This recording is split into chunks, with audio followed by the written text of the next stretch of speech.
Hi there, this is Angel Rivera, the Itinerant Librarian, coming once again with a library book haul where I show you a few books that we have recently acquired here at Hutchins Library that I am adding to my TBR to be read list that I'm hoping to read down the road.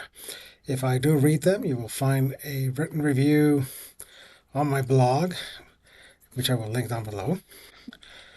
And if it's good enough, I might even do an under 5 review for it. Anyhow, today I got, let me see, 1, 2, 3, 4, 5, 6, 7, 8, 9. I got 10 books today. Yeah, they've been piling up. It's been a while since I do one of these videos, so let's go ahead and get rolling. First book is called Boricua Muslims, Everyday Cosmopolitanism Among Puerto Rican Converts to Islam by Ken Chitwood. This is the cover. And this is the topic that, to be honest, I don't know a whole lot about, if anything at all. Let me read a little bit from the back description. Among Puerto Rican converts to Islam, marginalization is a fact of daily life. Their authenticity is questioned by other Muslims and by fellow Boricua on the island and the United States. And at the same time, they exist under the shadow of U.S. colonization and as Muslims in the context of American empire. To be a Puerto Rican Muslim, then, is to negotiate identity at numerous intersections of diversity and difference. As much as possible, when I find what sounds like an interesting book about Puerto Rico and Puerto Ricans, I try to order it for our library. I did order this one, so we'll see how it goes. The last book on Puerto Rico I read was Puerto Rico, A National History, and I'll be having a review on my blog for that soon. This one is Boricua Muslims by Ken Chitwood. It is published by the University of Texas Press.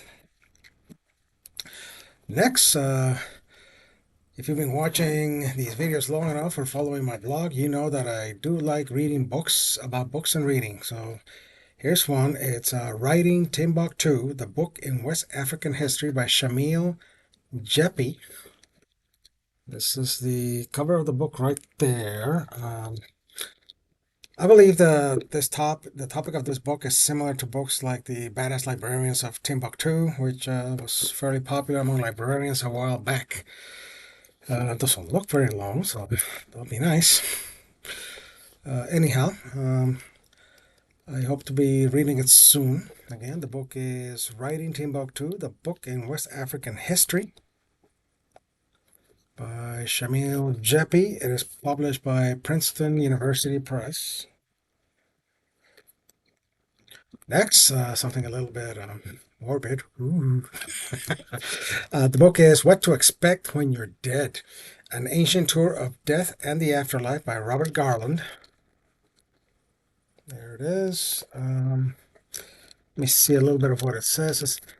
The publisher describes it as an entertaining and enlightening book about how ancient peoples dealt with death and what we might learn from them. So it's kind of a book about death-related beliefs and practices in ancient cultures and traditions, including Mesopotamia, Egypt, Hindu, Jewish, Zoroastrian, Etruscan, Greek, Roman, early Christian, Islamic. So we'll see how this one goes. It did sound kind of interesting. I don't recall who ordered it. I don't think it was me, but I'm glad we did. Again, the book is What to Expect When You're Dead, an ancient tour of death and the afterlife. There it is. It's by Robert Garland, and it is published by Princeton University Press. A little something next on politics and current affairs. This book is actually similar to a couple other books I have recently read and reviewed on the blog. The book is Read This, When Things Fall Apart, Letters to Activists in Crisis, edited by Kelly Hayes. It is published by AK Press. For a little bit from the description, in social movements, and this certainly is timely given that there was that big No Kings March on March 28th, which would be yesterday. I'm recording this on the 29th of March, Sunday. Anyhow, from the description, in social movements, some heartbreaks are all but inevitable. Campaigns will be lost.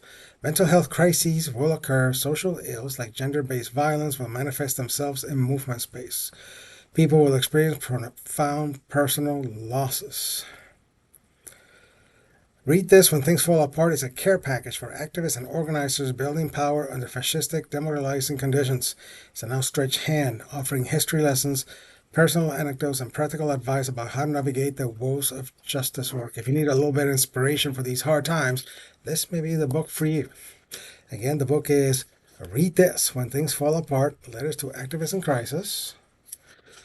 Let me take a peek inside real quick. Yes, it's a collection basically of short essays and letters that you can read. It is published again by JK Press. Something a little different. This is a photography book. Once in a while, I just like to look through books of photograph and photography. And this is The Appalachian Trail, 4 Seasons Along the Trail. There it is.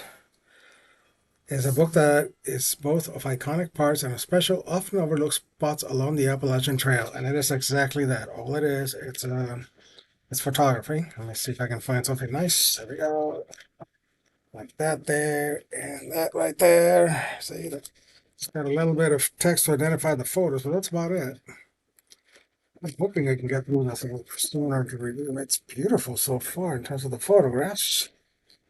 So the book is The Appalachian Trail, 4 Seasons Along the Trail by Raymond Solani III. Who publishes this? Let me see. Looks like publisher. We can find it. Well, it's a Schiffer book. Schiffer Publishing puts this together. The Appalachian Trail. Next, another book about books that I would like to read.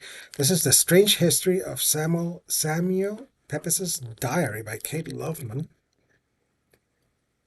I admit I have not read Samuel Pepys's Diary, probably like a lot of people out there. I actually looked it up to see if I wanted to maybe read it before I read this.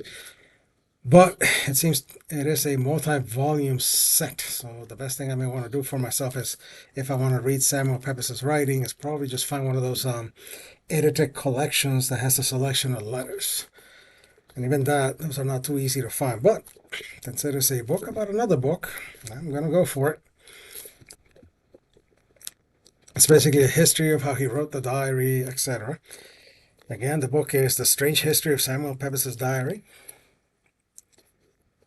by Kate Loveman. It's certainly a lot shorter than the original work it refers to. It is published by Cambridge University Press. A little bit more on books. This is called Good Bones, Glorious Relics from the Age of Reading.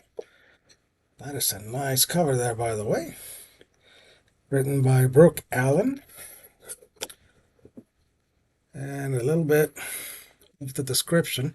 The heyday of reading is probably behind us, but in these shrewd and witty essays, Brooke Allen examines the relics of the saints and sinners who made it what it was, focus as much on literary lives as oeuvres. She excavates the glories of August Strindberg, George Sand, Patricia Highsmith, Anthony Powell, Truman Capote, and even the great diarist Richard Burton, who also did some acting. There are 22 essays in all, and Allen offers delight and surprise on every page. If the age of reading isn't yet behind you, get this book in front of you. This one. It's called again Good Bones, Glorious Relics from the Age of Reading. It's a collection of essays, and I tend to enjoy collections of essays as they tend to be easy things for me to read. Read an essay here, an essay there, and eventually, before I know it, the book is done. The book is published, by the way, by Tivoli Books. That's Good Bones by Brooke Allen. A little bit of esoteric and magic, because, I mean, what would I be as a pagan if I didn't read at least something once in a while? This is Magic from the Hilltops and Hollers, Folk, Witchery, Superstitions, Healing Practices from Appalachia by Leah Middleton, the Red-Headed Witch. There it is. I don't recall who ordered this for the library. Probably was me, but I don't recall. But anyhow, here we go. So this is an ode to her southern Appalachian roots and ancestors, known and unknown, of blood and kin. Leah Middleton tells the stories of the grandfathers who had dirt under their fingernails from farming, the grandmothers who bled while sewing their garments, the relatives who decided to take a leap of faith and pave a new path, the ones who passed away too young, and the fellow practitioners and healers who showed her the way. A work of veneration to keep their spirits alive. Well, not necessarily an Appalachian practitioner. I am a transplant. I always find it interesting reading about local traditions and folklore and the local magic and things like that. So this looks like it'll make an interesting reading. I'm sure it'll have some local interest. Again, the book is Magic from the Hilltops and Hollers, Folk Witchery, Superstitions, and Healing Practices from Appalachia by Leah Middleton. There it is. This is published by, let's see, it's a Red Wheel Weiser book. Well, there you have it. Two more, we're almost done. uh, these last two just arrived this week. First is What We Inherit, How New Technologies and Old Myths Are Shaping Our Genomic Future.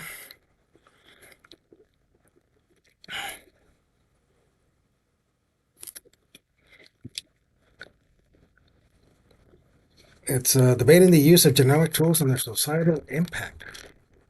Over the past decade, the field of human genetics has produced an extraordinary range of discoveries, including the refinement of polygenic scores, which use a person's DNA to estimate their likelihood of developing a trait or disease.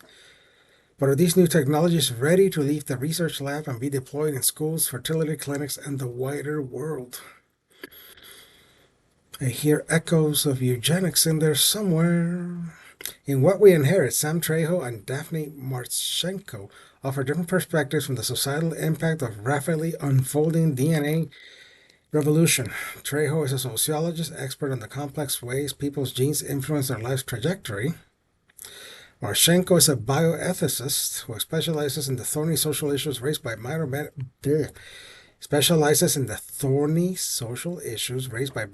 advances.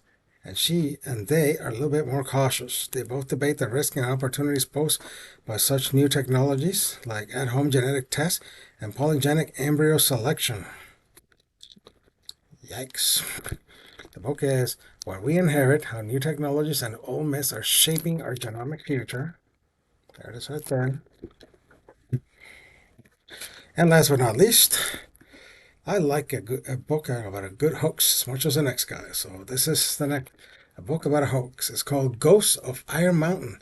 The Hoax of the Century, Its Enduring Impact, and What It Reveals About America Today by Phil Tinline. There it is right there. Let me tell you a little bit about this. In 1966, amid unrest over the Vietnam War and the alarming growth of the military-industrial complex, little-known writer Leonard Lewin was approached by a group of ingenious satirists on the left to concoct a document that would appear to ratify everyone's fears that the government was deceiving the public. Actually, to be honest, that's not that much satire, is it? Devoting more than a year to the project, Lewin constructed a fiction which was passed off as an honest truth that a top-secret government-run study group had concluded that world peace would be disastrous for the American economy. Whatever the foe, war must continue, lest a host of draconian measures be required to maintain America's social and economic stability. As I said, that might have been a hoax. But to be honest, I'm kind of wondering because, nowadays, that whole, war is forever thing is kind of taking over these days. So I'll be interested in this one. And there you have it, folks. A few books from Hutchins Library that have arrived recently and that I would like to read at some point in time. If you made it this far, thank you for watching. In the words of Walter Mercado, mucha paz y mucho amor.